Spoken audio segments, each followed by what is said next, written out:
Kumusta po kayo? Malapit na po itong matapos guys. Malapit na matapos. Maigsi lang naman itong content ko na facts from the Holy Scripture. Guys, part 5 na po to, part 5. Tapusin nyo po sana. Kung gusto nyo pong pusuan, bahala po kayo. Pero tapusin nyo po muna bago nyo po pusuan. Kasi hindi po nakakount yung pagpupuso nyo kapag hindi nyo po tinapos yung content. Thank you so much po. To God be the glory. Patatagin pa po natin ang faith natin and God bless us all. Ingatan po natin tong borrowed life natin and good health. To God be the glory po ulit. So para po sa akin ito po, part 5 na. Ang part 5 po, para sa akin, ito po talaga yung hindi mapapasubalian.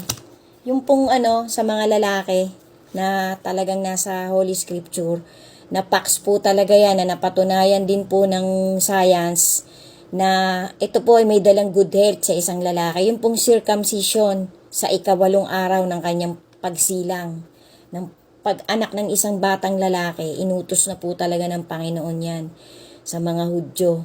Nung unang-unang siglo pa po pala yan. So, napatunayan po ng science na talagang totoo. Naka-importante talaga, hygienic din po talaga na ang isang lalaki ay magiging circumcised sa 8 araw. Ngayon nga po medyo nabago na eh. Yung iba po mga elementary na bago ipatuli, di po ba? Yan po talaga. Natural po yan. Talagang nangyayari po yan sa henerasyon natin.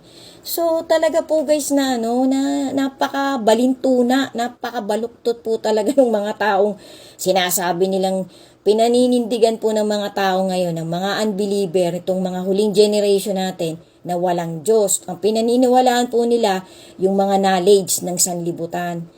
Sabi nga po ng Panginoon, ito po talaga biblically speaking, kahit i-research nyo pa po yan, sinabi din po yan mga dokumentary, na isasawala ng Panginoon ang karunungan ng sanlibutang ito at isasawala din niya ang kabaitan ng mababait sa sanlibutang ito. Kasi ang Panginoon po talaga, hindi po yan pwedeng mabibiro-biro, hindi po yan pwedeng susuhulan. Infinite power po yung sa Panginoon natin eh. Kasi yun nga, ang nagpapatunay po na meron talagang creator, yung mga bagay na nakikita natin. Tapos, yung mga bagay na hindi pa natin nakikita, yung mga pangyayaring paparating pa lang. Biruin nyo po, sinabi na ng Holy Scripture, yung mga paparating pa lang, wala pong aklat na nagsasabi ng ganon. Kaya talagang, talagang lagot po yung mga taong talagang hindi nagbabalik loob sa Panginoon. Sana po matakot-takot yung mga talagang unbeliever na yan. Thank you po for watching. May kasunod pa po, sundan nyo pa po. To God be the glory po. God bless us all po. And never ever lose your faith.